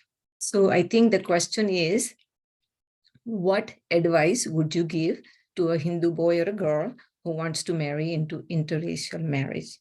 So I think Ashwini-ji, I think it might be the question for you with your experience, if you would like to answer that. Yeah, I think I opened a can of worms with this, but yes. I think it's a very relevant and I think important topic because we are talking about youth in America, and I think the kind of because of the multicultural community we grow up in and society we live in, I think obviously intercultural marriages are not uncommon. So I think from my perspective, and I can only speak to my own experience, is the importance of emphasizing your values and what's important to you in a partner. And I think, of course, that changes with age. But something that, and this might be a little bit oversharing, but something that I actually had talked to my husband Glenn about when we first started dating, we were in our mid-20s, late 20s, was that it was very important to me that I be married in a Hindu wedding ceremony, that I raise my children with Hindu values and in Hindu culture, and that they all have Hindu names. And so, you have to, I think, go through some soul searching and kind of come to a point in your own life where you find that those things are important enough to you that you are willing to put them on the table as like a make or break sort of thing. And then, with any sort of partnership and life partnership, there's lots of qualities beyond what we can kind of, put in a list or put on a resume for what makes sense for two people to be together. And so when I found those things with him, or when I thought I might find those things with him, I was very kind of upfront with what I felt was important to me. So I think that not being afraid to put those things out there is important, because you'll find the right person. Because when I was, 16, I don't think I could have imagined that I would find somebody who wasn't Indian who'd be so enthusiastically engaged in having a Hindu wedding ceremony, and to the point that literally he wrote our marriage program. And we, my family and I, we sent him a couple of programs we had, and we met with the priest and we reviewed what all the rituals meant, and he was the one who wanted to put it together. So, it exists out there. And I think that if you are willing to be upfront about your values and what's important to you, you can find things that match with that. Right. Yeah, great answer. Some of the things can be applicable also for any marriage, right? Yeah, making it clear, where you stand and what your values are. So talking about the values, many of you have mentioned about Bhagavad Gita. So in Gita, Krishna gives a list of the divine virtues. And one of them, my favorite one, is humility. If you would share with us how you practice humility in your daily living, especially, you are also accomplished young women in your own areas. So if you all would share that, how do you practice humility? Okay, so let's see. Do I shout it out, Vinaya? Yeah, I can kind of go first. I think one of the biggest ways that I'm continuing to work on humility, I have definitely not mastered the art, is to understand that everything is God's plan. It's some divine power that is creating all these opportunities for you. It's not my own will that's creating these. So an understanding that you're a part of something bigger than yourself, than you can ever imagine, is what creates so much humbleness, right? You are not the ultimate master of the world. So yeah, that's how I practice it. Just that kind of thought that is always in the back of my head with whatever I think is, how I practice it. Well, you summarized one of Krishna's advice to us, right? Okay, Ananya, would you like to answer that? Yes. So for me, in addition to what Vinayji said, for me, it's a lot of being grateful for our elders and the environment that we live in. And I think it kind of ties into what she said, but once you recognize that a lot of the reason that you're able to do all the things that you're able to do and have the opportunities you're able to have is, one, the accomplishments of those who came before you and those who sacrificed a lot to help you get here, as well as nature and the things that nature has given us, food, water, all of these things that help us have our basic needs so that we can go on to do the things that make us happy or that are important to us. So I think it's really important to stay grateful to those things and to be humble about that, and to recognize that it's not only our doing whatever we do, it's thanks to our environment. So that is very important for me to keep in mind. And I definitely forget sometimes, but I think as long as I continue to remind myself of that, I think I can stay humble. Yeah, wonderful. Attitude of gratitude, the way to go. Charu?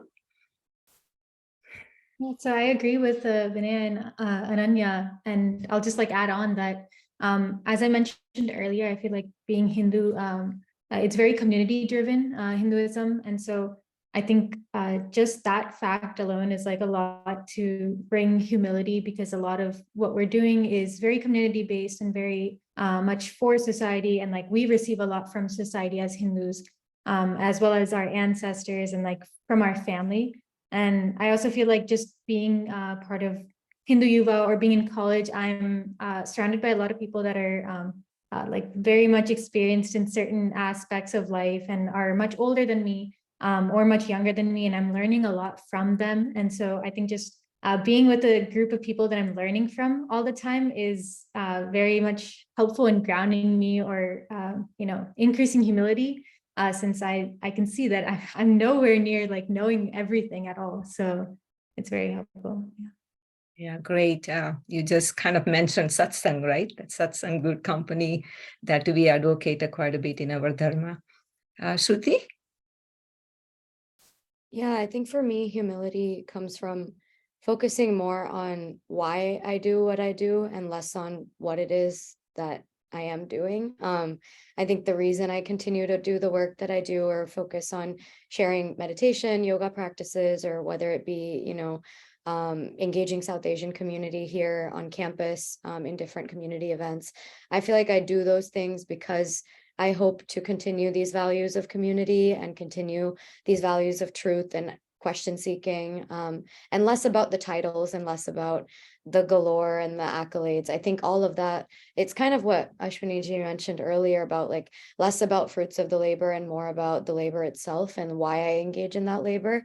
So continuously coming back to that question of why am I doing what I'm doing is what centers me and makes me focus on the work and not what comes after the work. So yeah, I think it's also though empowering to acknowledge what you have accomplished when you look back. And I think like women especially face a lot of imposter syndrome in the spaces that we are in. And like we often think we have to work twice as hard or, you know, have this sense of luck when we accomplish something great. But I think there's also power in acknowledging that we do the work that we do and that is a result of our actions.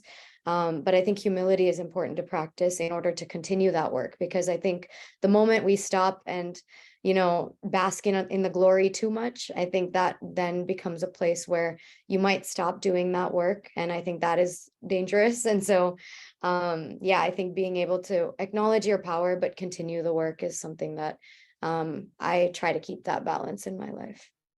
Great. Yeah, that's great. You know, meditation, especially you talked about mindful meditation that I also do. The humility is important because otherwise we won't have that, you know, like who are we, you know, in a self way, also contemplating, you know, why are we doing your intention. So that was pretty good. Ashwini? I think everyone has made such good points. It's hard to add something on top of it, but I guess the one thing I'll add is that I think my own worldview is that, you know, we're very small in the span of like everything when we think about how big the universe is, how long time has lasted. And I think that kind of, I think you can look at that and feel small because of it, but I think you can also look at that and, you know, small in a bad way versus small in a good way. And I think that kind of recognizing that you're, you know, playing a small role in this big world kind of has like an inherent humility in your work. And I think that, you know, you can, I guess from like in my own occupation, I think you see a lot of things in like patient care, people do things right all the time and they end up, you know, with a bad diagnosis, or you'll treat somebody with all the right methods and, you know, it'll, you know, how you'll have a bad outcome. And I think that kind of keeps you humble because, you know, you can't predict everything and you can't control everything. And then I think that, again, kind of plays into my humility. Yeah, that's wonderful. Okay, so I think we have a Binduji has raised the hand. And let's see if Binduji, if you would like to go ahead and unmute yourself and please speak. Thank you, Shobhaji. Sorry, my video is somehow not working today for me. I want to appreciate what we heard from Pushpita ji, and she said wonderful. And I also want to appreciate the work that is being done by Kohuna and the fighting, all the fights that has been going on in USA that we have to deal with. And that's what brings me to the tough times that we are living in, where the young women that are on the panel who have very articulated very well the things or the challenges of being Hindu. My question at this point is twofold. One is, have you experienced Hindu phobia on campuses and in your life? That is first question. And the second question I have is, do you think that Hindu youth is prepared or if not, what needs to be done and how it can be done? Okay, who wants to go first? So I can again start. I think that I totally agree. That presentation by Pushpita ji definitely opened a lot of eyes. I think in a world where social media is just so full of content, even certain things like this, like the incident at Taco Bell, I was not even aware of it, or the NASA thing. I was also not aware of that. So I think that was a really, really well put together presentation. I think the way that I've kind of experienced Hindu phobia or any kind of Asian hate is not as direct as kind of some of the examples that Pushpita ji put in her presentation. I think it was more of microaggressions, like small little comments, small little remarks that add up into, instilling some kind of fear. So for example, this is kind of like a common example I feel like a lot of Indian American youth say, but when I was, I think in elementary school, my mom used to make, different rotis, different sabjis, different, lemon rice, puli sadam, all these different things. And, a lot of people around me would be like, oh, what's that smell? It's so different from what my pizza and my hamburgers and all of these different things. And so eventually I didn't want to take all of these different things. Like I love lemon rice. If you ask me, that's my favorite thing to eat. And so I kind of retained some of that pride in my food, the awesome food that I eat. And I started taking these different things that my mom makes me to school. I'm no longer ashamed of it. So I think I'm so blessed that I haven't experienced any kind of direct hate. But at the same time, these small comments really add up. And as for the second part of your question, if Indian youth feel prepared, I think that it's kind of a yes and a no question. I think that yes, there is more sense of preparedness in youth as we become more exposed to different parts of our identity as a Hindu. But at the same time, the world is just constantly evolving. Like 10 or 15 years ago, we could have never imagined that a word sent online can, hurt someone so much. So in that sense, just the way that the world is moving, it's hard to be prepared, I feel like. So, yeah. Okay, so anyone else? I could speak to it. Yeah, go ahead, Shruti. And then okay. Yeah, so I think in terms of on campus, I don't think I don't know if it's direct not homophobia, Hinduphobia. I don't think it's been direct in that sense, but it's definitely conversations that are being had in the community. So I'm currently president of South Asian Association. And one thing that we've noticed a lot on campus is a lot of students, their identities as Indian conflate with their identities as Hinduism, but a lot of students don't have that experience, right? Who might be Indians, who are not Hindu, who are, practice other religions. And I think that making space for diversity is something that we should be better at doing, right? I think it can become very isolating if we only frame Hinduism as a certain type of person or coming from a certain nationality, or coming from a certain region. And I think those things can be harmful in spaces that are supposed to be diverse. And in that sense, we've had conversations in our group chats on campus about Holi and about the kind of things that Pushpitaji raised in her presentation. And I'm currently even thinking about how do we, grapple with that, because one, we should be able to have our celebrations and our traditions, and celebrate our religion. But at the same time, if there's a history of something harmful, of something bad, then how do we recognize that as youth and young people? How do we, shape then a narrative where we can acknowledge, that everything is not perfect, but still be able to celebrate something?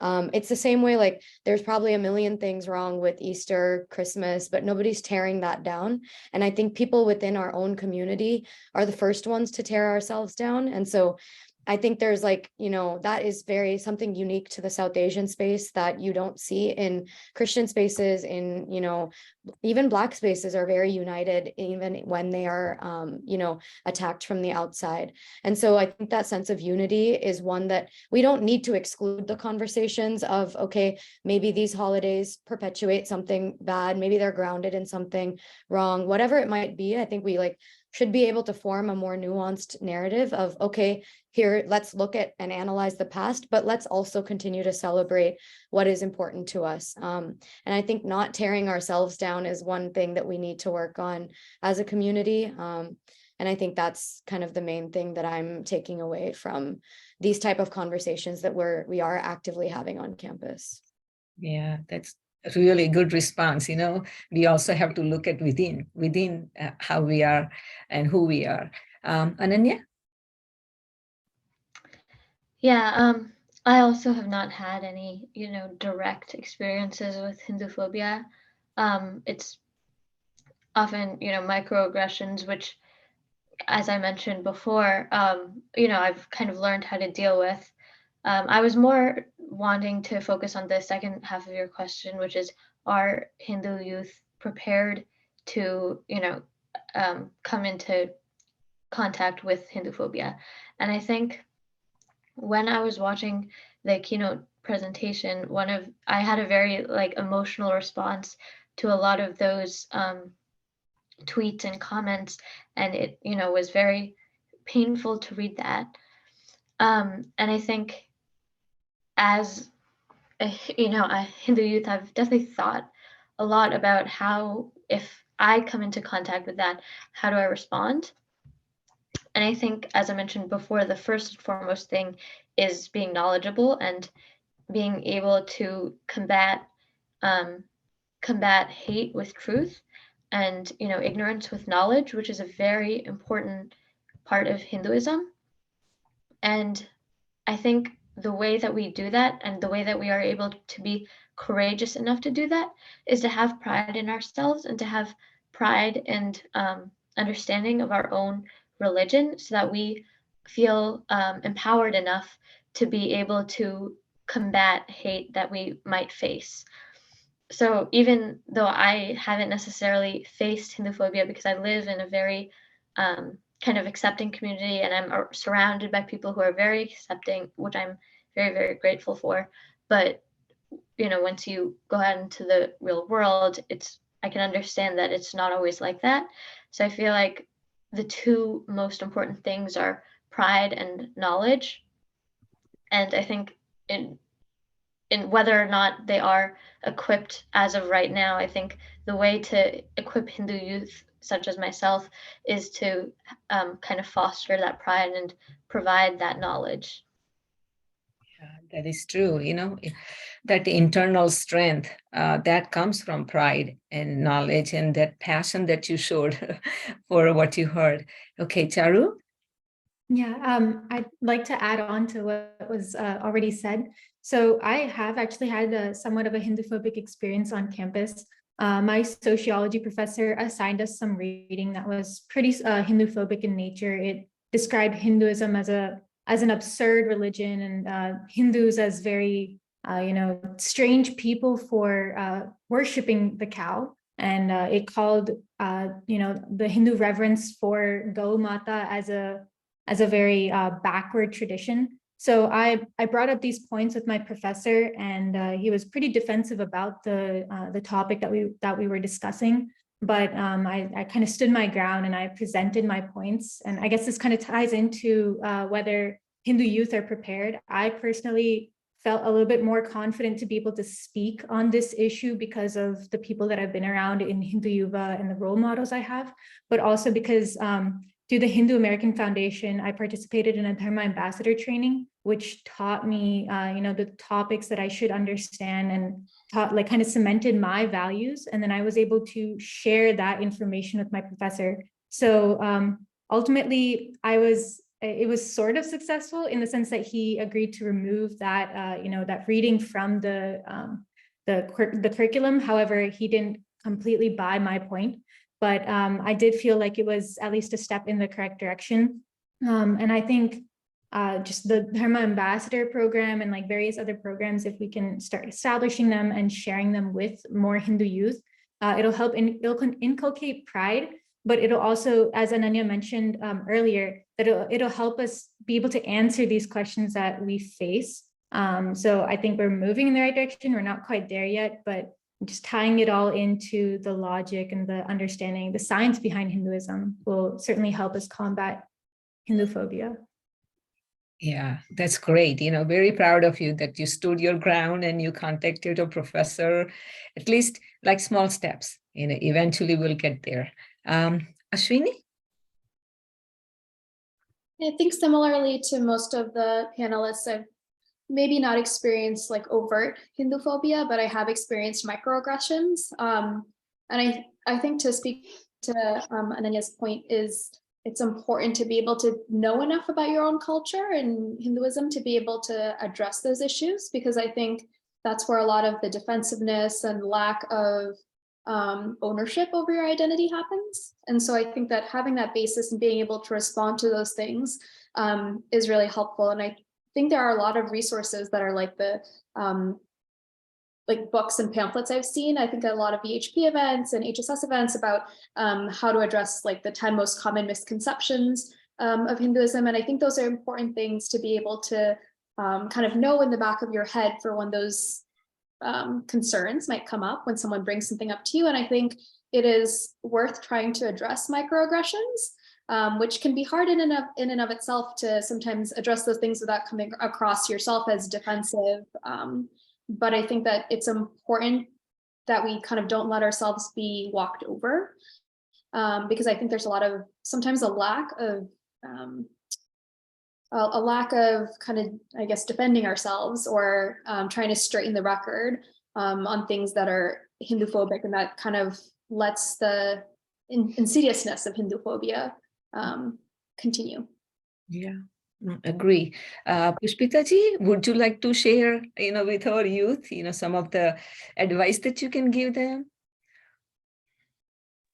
Well, I think I'm learning a lot from them. So I think it's been amazing. I think I just wanted to, I shared a link in the chat. So I think I just wanted to make sure that people understand the range of what is really Hinduphobia, just like we now understand the range of acts, on this, that constitute anti-Semitism or Islamophobia. And I think we just have to say that, which all of you are doing a wonderful job of. So microaggressions are Hinduphobia. Every time when you stand up for yourself as a Hindu and your acts are conflated with a political party or a dispensation in India, that is Hinduphobia. When your identities are caricatured or stereotyped, or when you are asked to apologize for the act of another Hindu, even one sitting halfway across the world in India, that is all Hinduphobia. And it's not that unusual if you think this is what is classic Islamophobia, right? If you asked a friend of the Muslim community to apologize or explain acts being done halfway across the world. So I think, again, I think it was Shruti's point, right? That we tend to sometimes be a little bit more critical of ourselves and maybe a little bit more holding ourselves to higher standards or allowing other people in the community to hold us to different standards. And I don't like the word higher standards because I'm all about equality. So I want the same standard. I don't want a higher standard for myself. I want the same standard. So if every community is signing up to the standard that we are being asked to, I'm fine with it. Or I want to be at the same standard that other communities are held for. So I think all of these ladies are doing a fabulous job. And, as many of you have said, and I have mentioned as part of your own experiences, being in Bal Vihars, being in Hindu Yuva, being in organizations, that is really one very, very important way to get educated, to get empowered, because these are lonely places to be in, because you often seem to be the only one talking about it. But that doesn't mean that you're wrong about it. So I think it's, again, going back to your inner conviction. The fight for social justice is often lonely, and it doesn't make you very popular, but it is still the right thing to do. Yeah. Thank you so much. That was a great, advice. Amiji, would you like to add anything? I'm just so honored to be sharing this stage with all of you, and for you all to share your experiences and to bring to light, the importance of ambassadorship in your day-to-day life as well, and how you are going to live the values. Because there is, as much as we have programs and we have communities, there is no better example than you yourself. Because if a Gandhiji can make a difference, so can each of you, by standing up for your convictions. As Pushpitaji said, it can be lonely, but then you can actually create that groundswell when necessary to be that impetus for change. So thank you so much for sharing that. Yes, thank you, everyone. And I think I'm going to ask Sheilaji.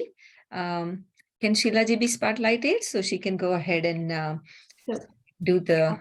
Shobhaji, I'll switch it over. So first of all, thank you, Shobhaji and all the panelists, and for the Q&A, and to Pushpitaji. And an event like this doesn't come together without great effort.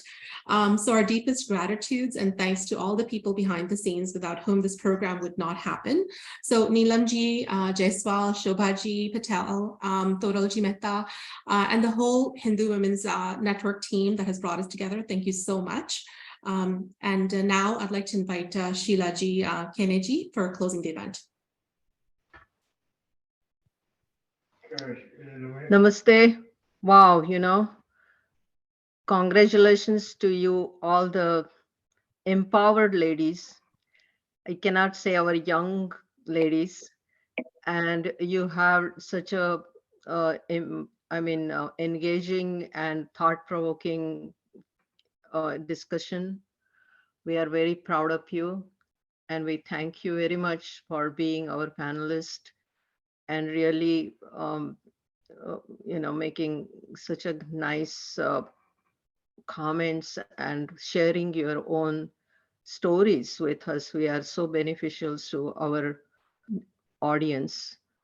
And it is very refreshing to know that the lamp of Hindu Sanatan Dharma will be carried forward because you are the ambassadors of our Dharma. And Pushpitaji particularly for bringing the awareness and awakening to all our viewers about the Hinduphobia and how to react or act to it. There was one common note that, of course, everybody has noticed, that the sanskaras of through the parents and also through satsang and Bal Vihar has gone long way to shape the identity and character of these great women. Most importantly, thank you very much for all our viewers who have found time to listen to us, and those who are coming regularly. I appreciate you for joining us all the time. You are our encouragement. You are the power behind our work. Of course, there are, besides the Hindu Women's Network, there are two guest helpers.